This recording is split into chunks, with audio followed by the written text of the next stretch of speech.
Saludos a todos, muy buenas y bienvenidos a Madridismo al Día. 11 bajas tiene el Real Madrid para enfrentarse en el último partido del año 2021 al Athletic Club de Bilbao, porque se ha confirmado, y aquí os dejamos la lista de convocados. Se confirma así que David Alaba no va a estar en una lista de convocados donde ha tenido que incluir, para cerrar la lista, a 7 jugadores del Real Madrid Castilla, Carlo Ancelotti. Es decir, que vamos básicamente, ahora sí, con lo justo para podernos enfrentar a un Athletic Club de Bilbao que viene de ganar un partido importante frente al Betis, que llegará con la moral alta y también con ganas de vendetta tras el partido disputado en el Santiago Bernabéu, donde el Real Madrid ganó al conjunto de Marcelino García Toral. ¿Qué partido es el que esperamos, chicos? Bueno, ya conocemos claramente la filosofía del Athletic Club de Bilbao en general y también con respecto a los partidos frente al Real Madrid. Un equipo agresivo, en San Mamés más si cabe, presión alta, bloque alto, intentar ahogar la circulación del Real Madrid, robar lo más arriba posible, generar juego vertical, buscar la espalda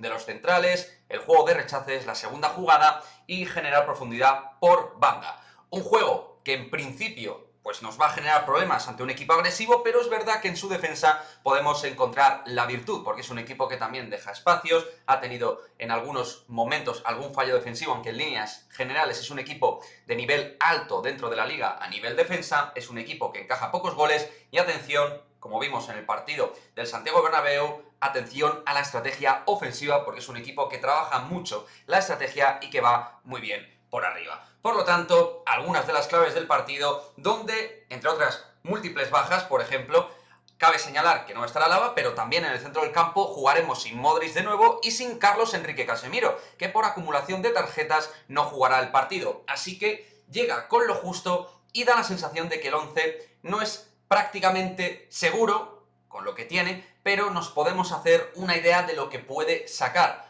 Ahora bien, veremos luego cómo lo distribuye dentro del terreno de juego. Vamos con ese posible 11 con pues algunas novedades importantes, sobre todo en el centro del campo, pero también en defensa y en la zona ofensiva. Es decir, cambios por todos lados. Courtois en portería, defensa de 4, con Lucas Vázquez, Eder Militao, Nacho Fernández y Ferland Mendy. Es decir, que entraría Nacho en lugar de Alaba.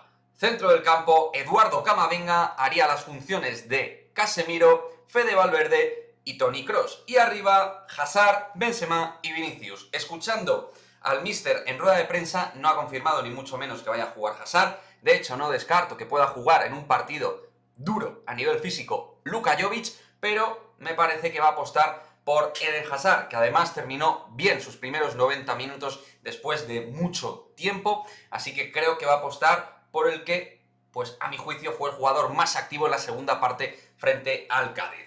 Me gustaría de igual manera, chicos, que vosotros mismos dejéis vuestro posible 11, si pensáis que puede entrar incluso algún canterano en el 11 titular, yo que sé, cualquier novedad que esperéis, si pensáis que este va a ser el 11, qué esperáis a nivel de resultado, en lo que es, como digo, el último partido del año, partido importante, cerrarlo con 3 puntos, en un encuentro muy difícil por las circunstancias, por la preparación del partido, por las bajas, por todo, pero de igual manera el Madrid tiene que sacar, como sea, 3 puntos importantes tras el empate frente al Cádiz.